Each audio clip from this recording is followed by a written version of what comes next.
for this video, we are going to talk about distance. So distance is the amount of space between two places or things. So in mathematics, we are going to solve the distance between two given points or ordered pairs using this formula. So d, which stands for distance, is equal to the square root of quantity x sub 2 minus x sub 1 squared plus quantity y sub 2 minus y sub 1 squared. So let us solve some examples which we need to find the distance between the two given points.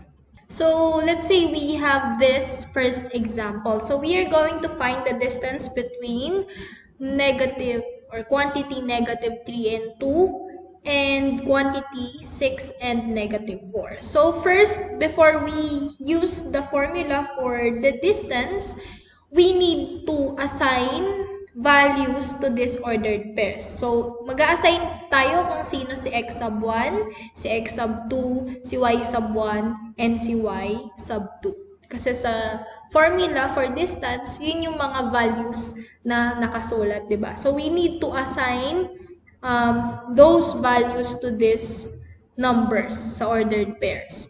So, para din na tayo mahirapan, yung unang ordered pair natin, i-assign natin as x sub 1. Okay, si negative 3, yun yung x sub 1 mo. X coordinate siya, diba? So, x sub 1. Si 2, yun yung unang y coordinate mo, kaya siya y sub 1. Then, yung pangalawang given na ordered pair mo, 6 is your x sub 2, pangalawang x coordinate mo. And then si negative 4 is yung pangalawang y coordinate mo or si y sub 2.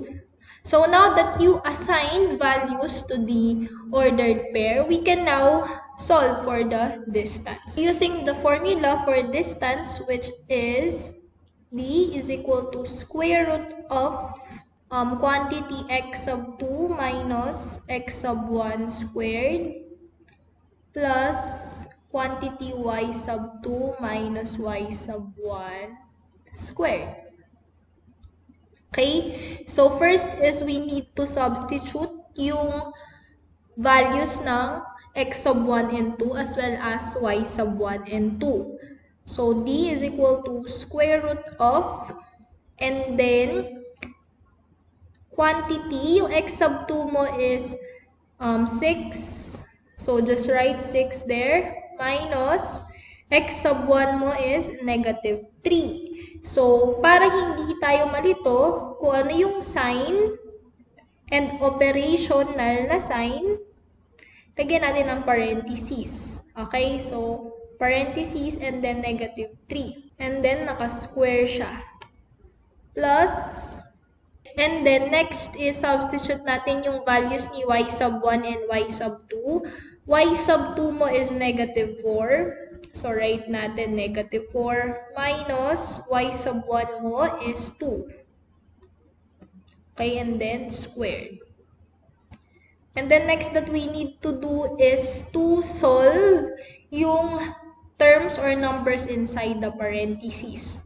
Okay, so square root of 6 minus negative 3 is equal to 9. Okay, 6 minus negative 3 is equal to 9.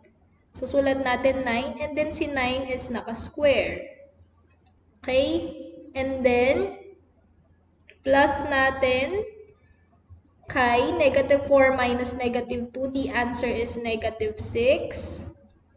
And then, si negative 6 ay naka-square. So, we need to put parentheses para hindi tayo malito. And then, next is we need to simplify yung mga terms na mayroong exponents.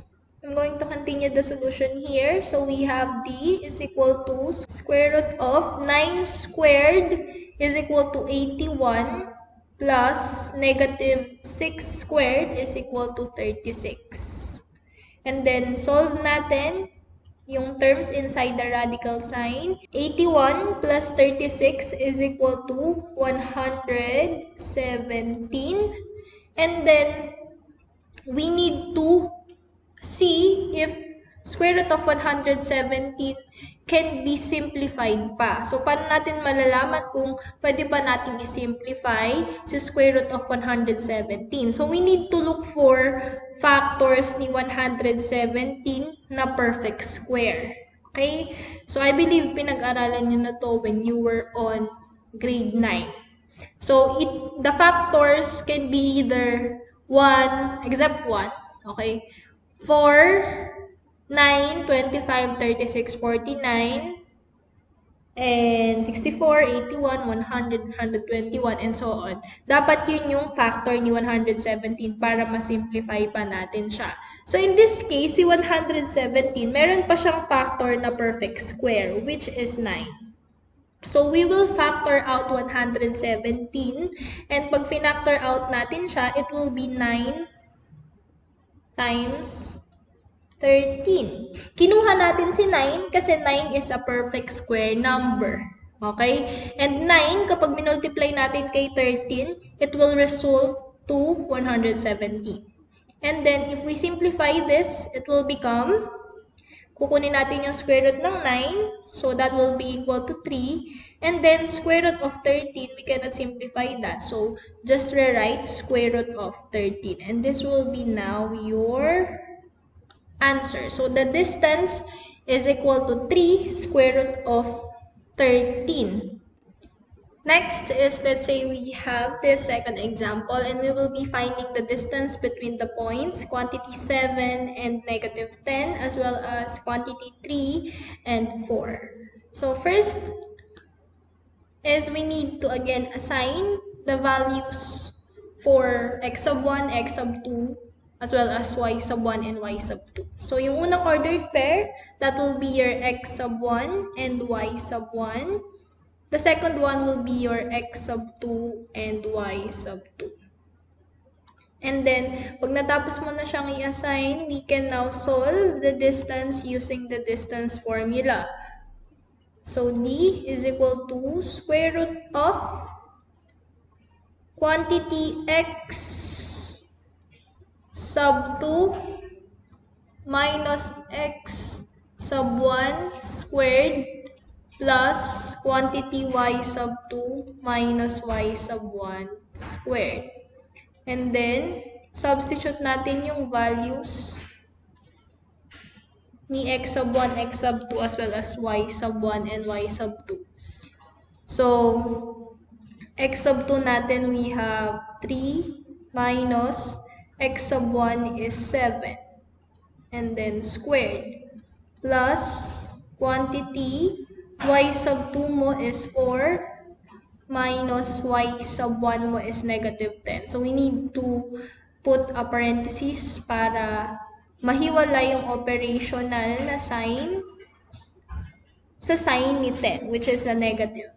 Okay, so we have 4 minus negative 10 squared. And then, next is we will solve the terms inside the parentheses. So we have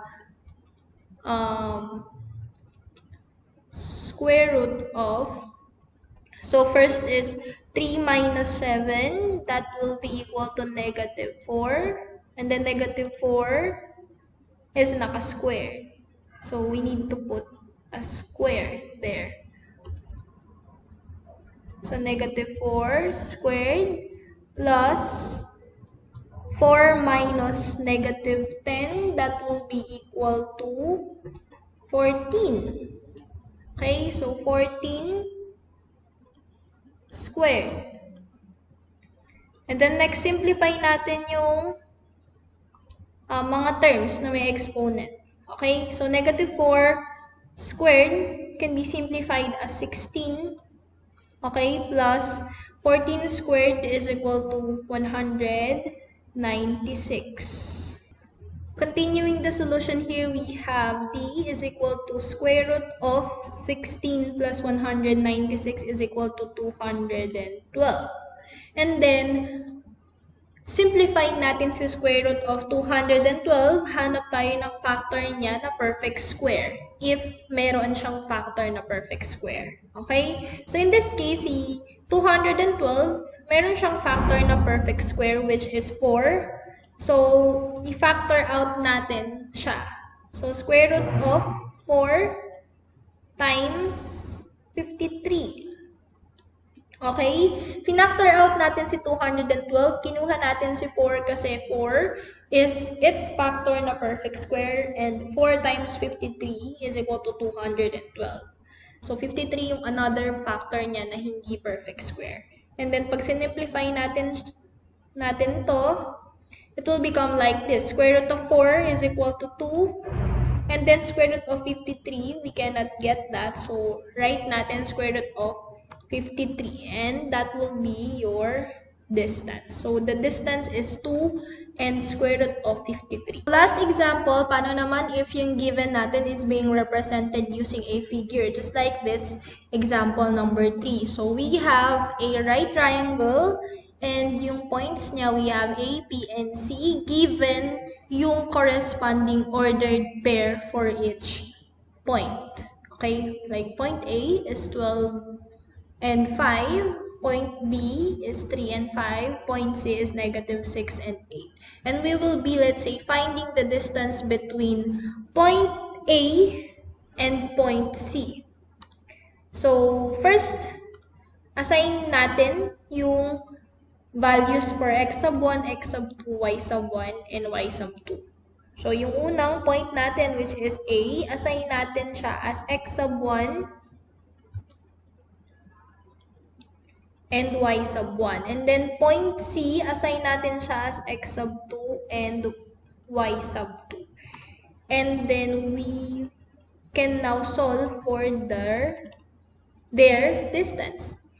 So x sub 2 minus x sub 1 squared plus y sub 2 minus y sub 1 squared.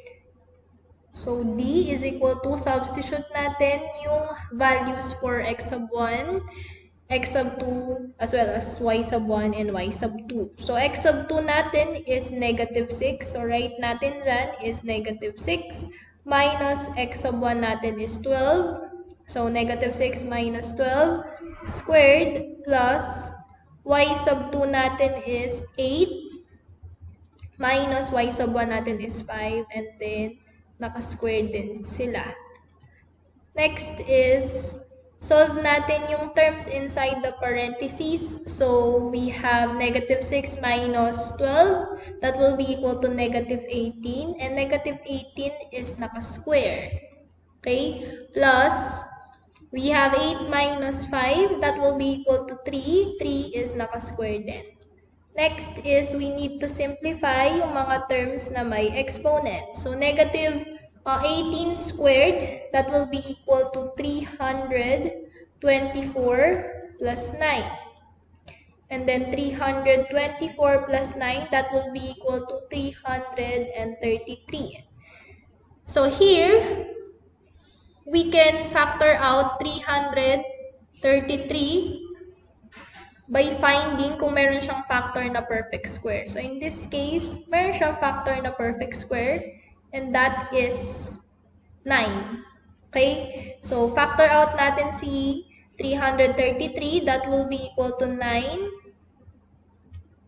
times 37. So, kinuha natin yung factor ni 333, which is 9, kasi 9 is a perfect square na number. And 9 times 37 is equal to 333. So, basically, si 37 yung factor ni 333 na hindi perfect square. Kaya, sinulat pa din natin siya doon. And then, simplifying this, kunin natin yung square root ni 9, which is 3. And then, i-rewrite natin si square root of 37 kasi we cannot simplify that. And the distance between point A and point C will be equal to 3 square root of 37. So, ibig sabihin, from this point, which is point A, to this point, ito yung distance nila. Diba?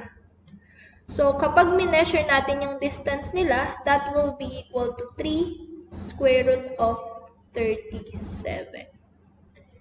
So, that's it. That is all about getting the distance between 2 points.